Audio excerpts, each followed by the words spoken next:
rod, and it also had another electrode that was curved that sort of surrounded that rod, and the potentials were set up such that the rod in the center had a positive charge on it, and the curved electrode had a negative charge to it. When you have a negative charge on an electrode, it means it has an excess of electrons on it, right? It's got extra electrons there. And so when the light they were using was sent through the glass casing that surrounded this, okay, the electrons popped off of the negative electrode, and of course they're attracted towards the positive electrode.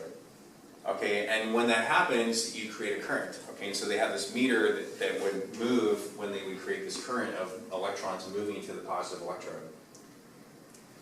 So it turns out by observing this movement of electrons in the glass tube, they got an idea of what light was like.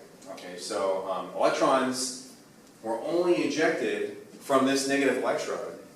Okay, only when they reached a certain threshold of energy of the light. In other words, certain colors of light would not cause the electrons to pop off that electrode, but other colors would. And at some point, they had to use higher energy wavelengths of light, okay, to make this happen. Okay, and so there was something called a threshold frequency of light that would cause the electron to pop off. So this just showed the wave nature of light.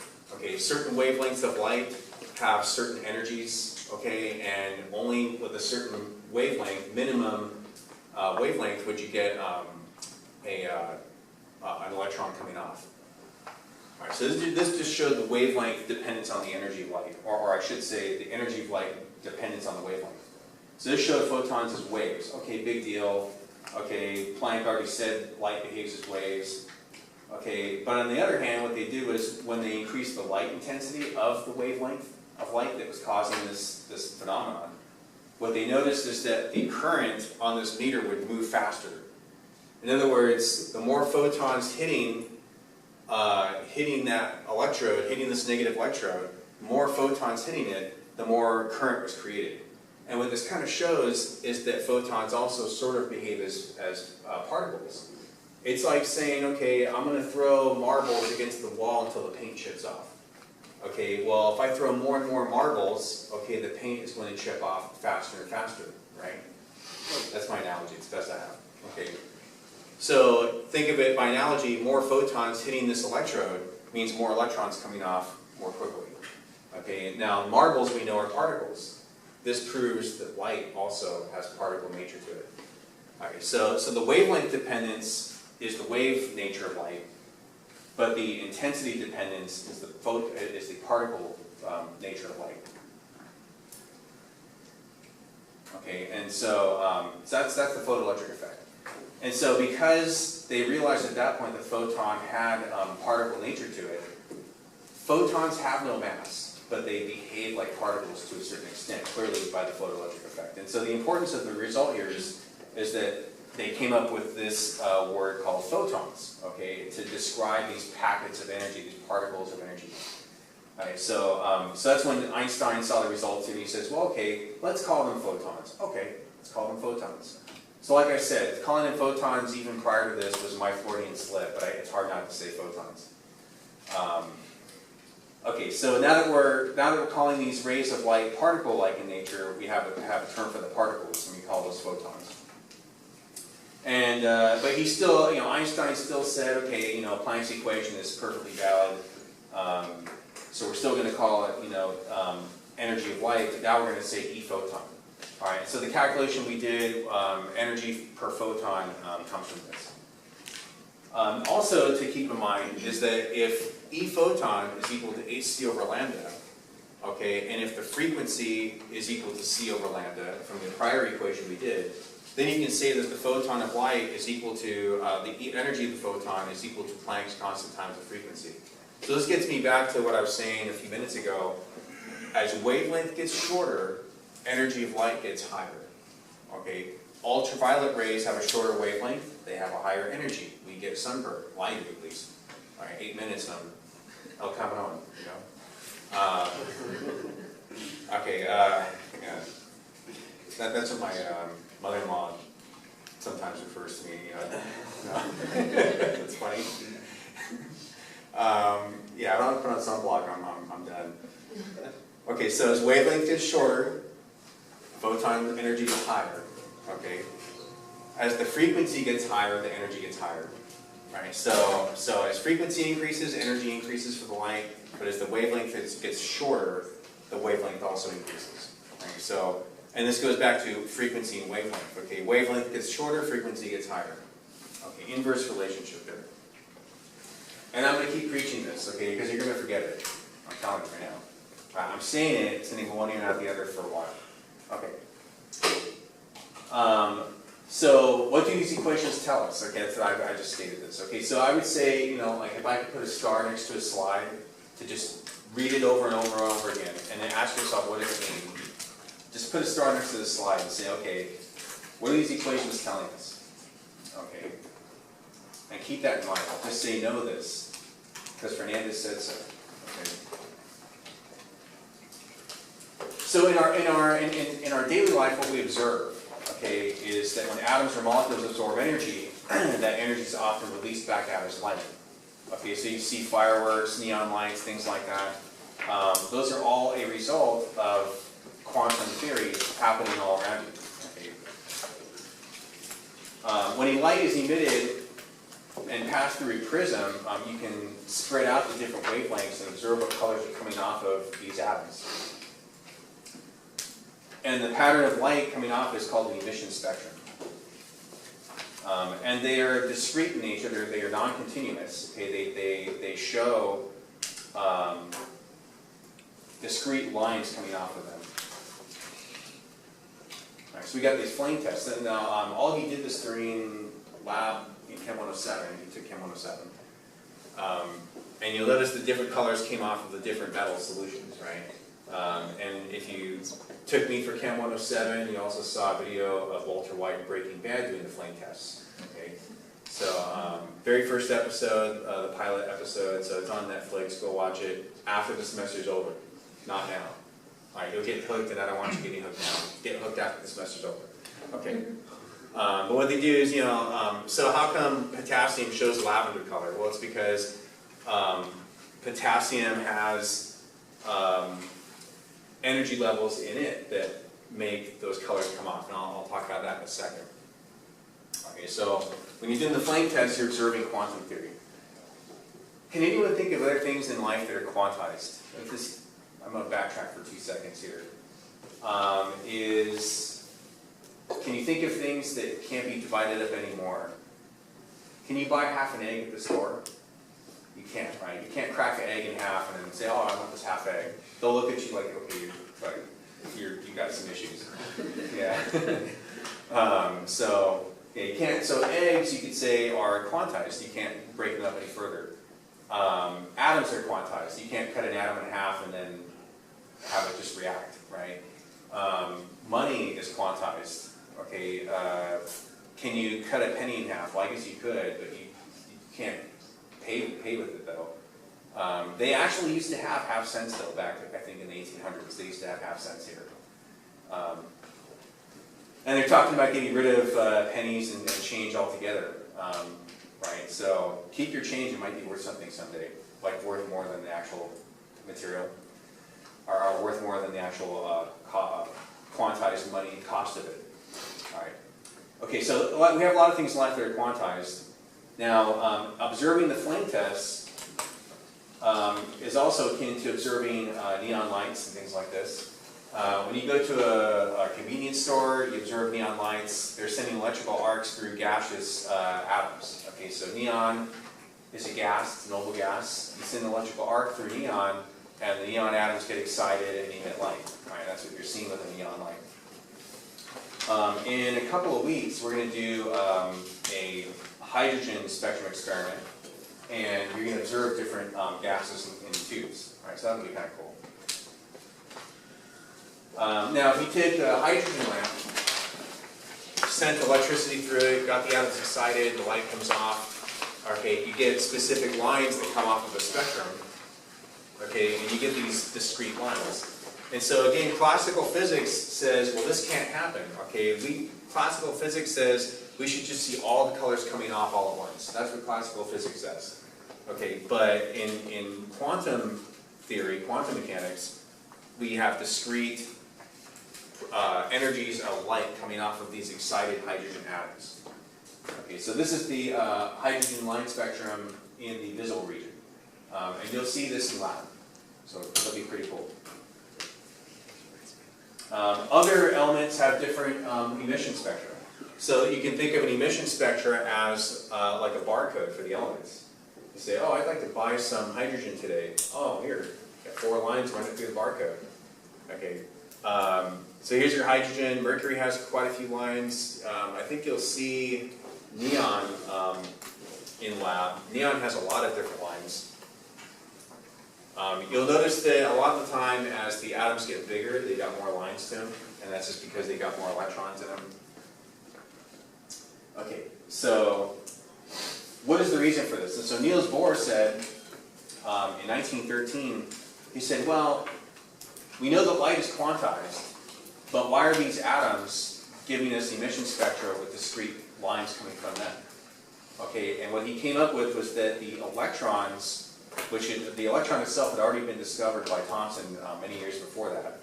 Okay, so what he was saying was, okay, we've got these electrons in these atoms, and clearly their energies are quantized within the atom.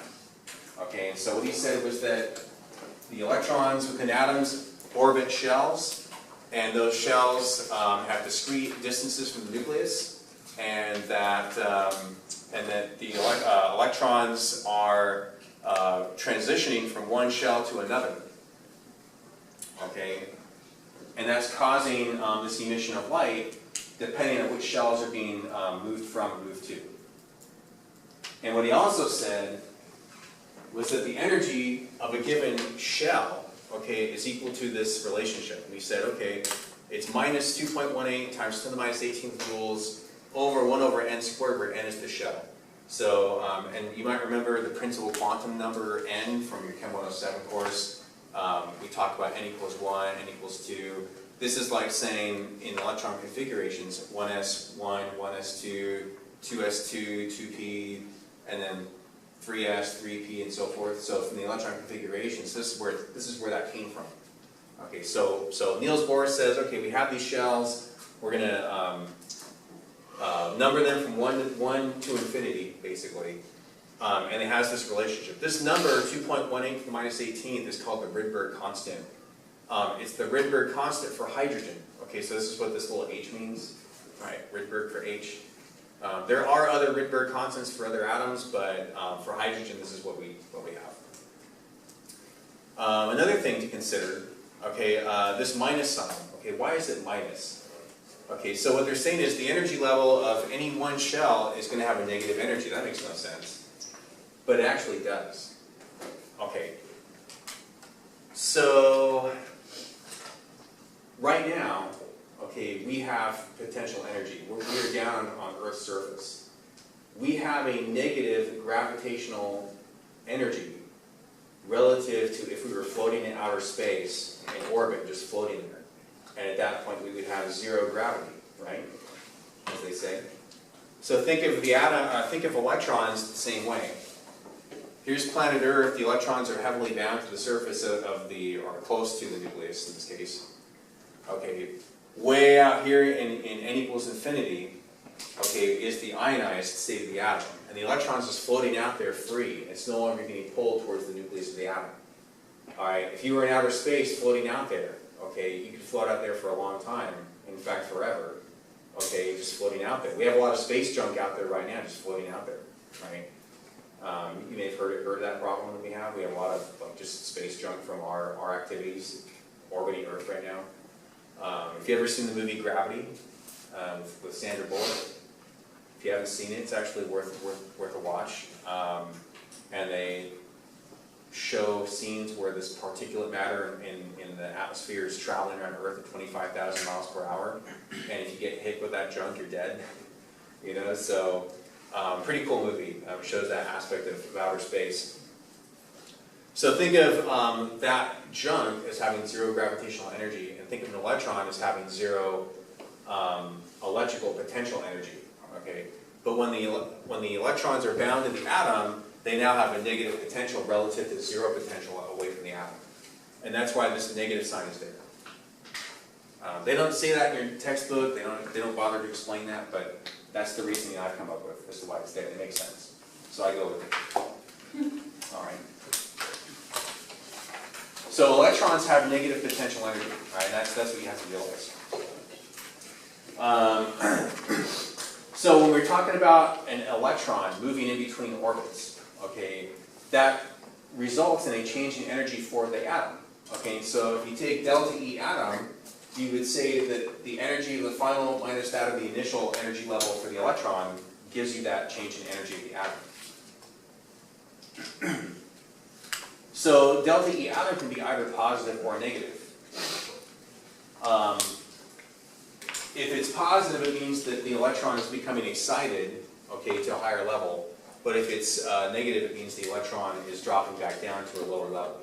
Okay, and the light coming out of that is a photon, right? So the atom is losing energy in the form of a photon. So if you want to look at an equation that can simultaneously calculate a change in the atom, change in energy for the atom, you take the Rydberg constant, but it no longer is negative.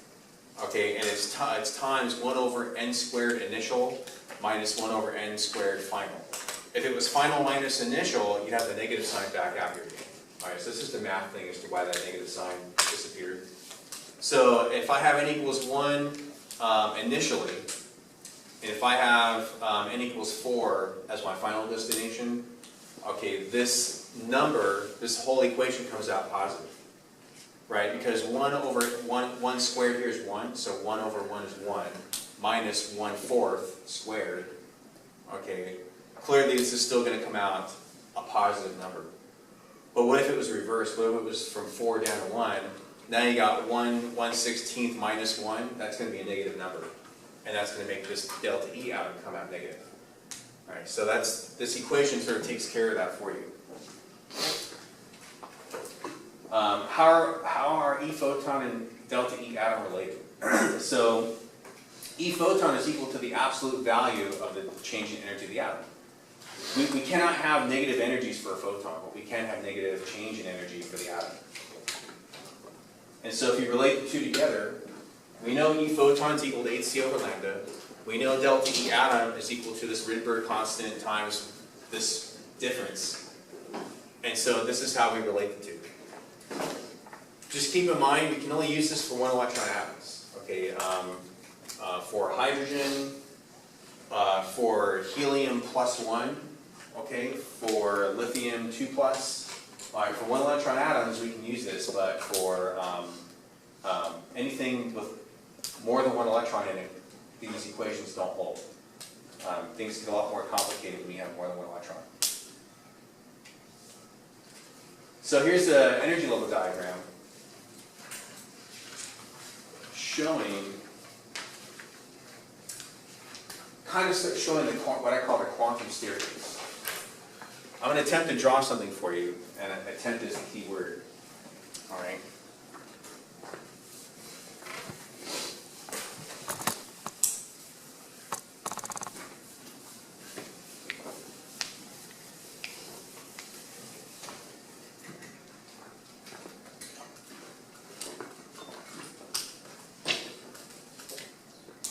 All right, so we have this diagram, right?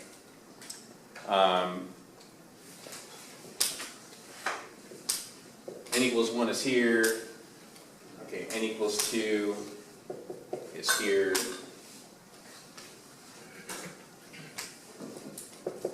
N equals 3.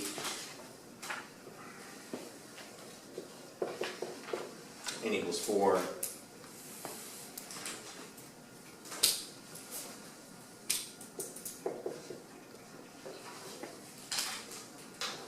And you'll see at the top of that diagram that the lines start to get really close and reach what we call a continuum of energies. So does everybody see how this looks kind of like the picture in the screen there? Kind of, sort of. And we have light that falls down. If you look at the Balmer series in that diagram, you'll notice that you get stuff that happens like this. You get blue, and then you get red and green. actually.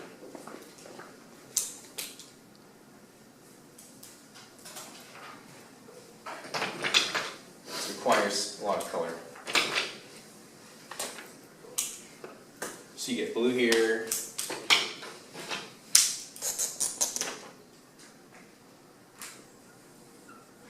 Get purple there.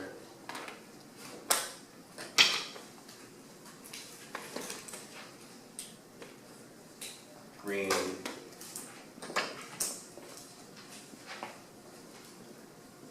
Actually, I'm drawing this wrong.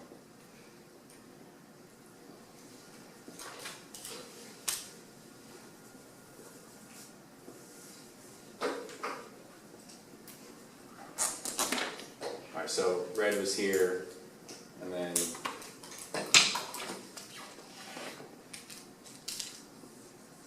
green.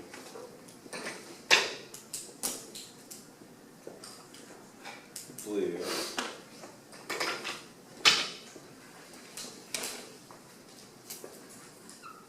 And purple. Okay.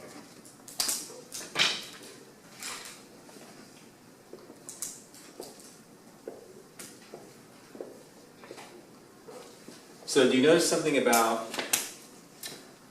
how if the electron is up here and it falls down to this level here?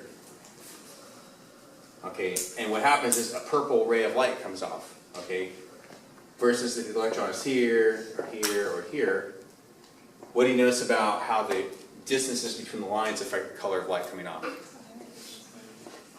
So the larger the drop down, the more energetic the light, right? Because purple light has more energy, it's ultraviolet, it's more energetic, relative to blue, which is in the visible, relative to green, which is even more into the visible, and then you get all infrared here towards the red.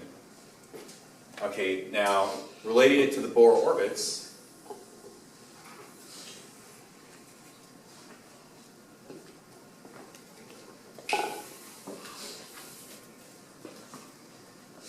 okay, so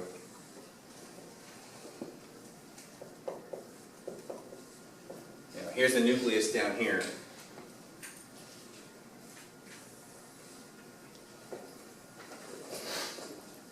Here's another one.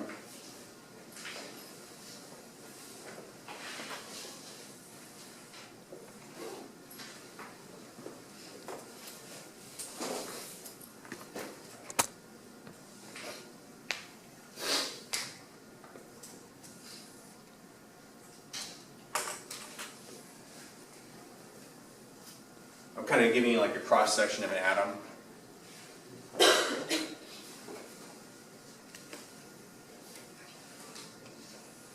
So the orbits get closer and closer together as you get further from the nucleus. All right? And so just so you know how that diagram relates to the Bohr shells, okay, it's basically if you zoomed in so much on one orbit to where you were sort of at a tangential line, okay, tangent to the circle, you're seeing this blown up like that. So these lines, n equals 1, is this line right here. Right, and this is n equals 2. This is n equals 3. That's n equals 4. I didn't line this up all that well, but that's 5. And this would be n equals 6 up here. Okay, and so we refer to this kind of sort of as the quantum staircase. So let's look at this. If you took these tangential lines, you can make a staircase with them. Alright, so here we go. Here's 1 step, 2 steps, 3 steps, 4 steps, 5 steps. Ooh, that's way down there, huh? Alright, so there's your quantum staircase. So imagine if you're walking down the stairs, can you stop in between a step? You could, I guess, for a moment, you can like hold your foot there. But at some point, you're going to have to step down in the next step. Okay, the electrons can't even hold it for 1 second. Okay, they just fall down. They actually don't want to hold there. Okay, so this electron is going to drop down to any step it wants, or any step that it can, if the electron drops all the way from way up here at n equals 6 down to n equals 1, all right, that's going to be a big drop in energy, all right, big drop in potential energy, and a photon deep into the UV, if not maybe X-rays, is going to result. Okay. N equals 2 down to n equals 1 is the biggest drop of all. And those tend to give you light from the deep UV, okay, or X-rays. Okay. So X-ray photons result in transitions within shells that are close to the nucleus because the distances are the longest. Okay, so there's your quantum staircase. All right, the electrons cannot stop midway through a step; they have to drop down to that level. All right, and so Bohr introduced this idea. The key idea I want you to take from this is that every time an electron drops down a step or drops down a shell, a photon of light is emitted, and the color of the light emitted is going to become more energetic. Okay, it's going to be a color reminiscent of more energy if it drops down further. Okay, the distance between the shells is what determines the color. Am I making any sense? Okay. Can you repeat that last part really quick? Yeah, the distance between the shells where the electron is moving determines the energy of that light, and we know that energy is equal to hc over lambda. So lambda, and h and c are constants, so it's the lambda, it's the wavelength that determines the color of the light. And that means that the drop in energy also determines the color of the light.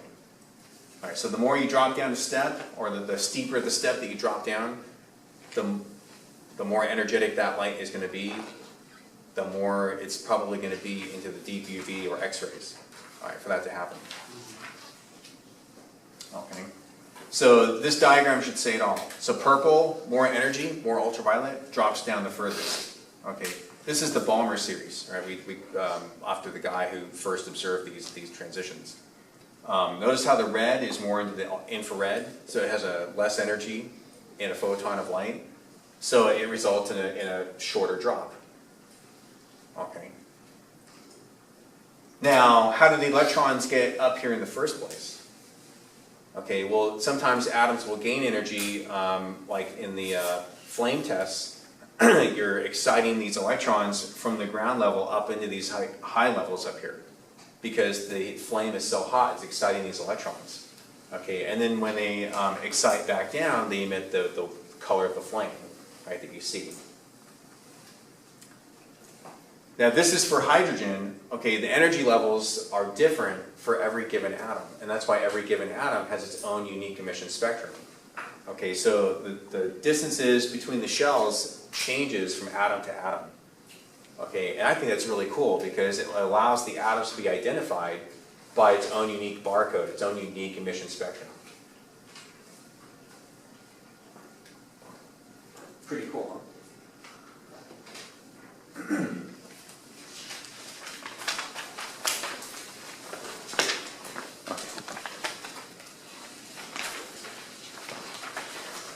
Let's do a sample problem.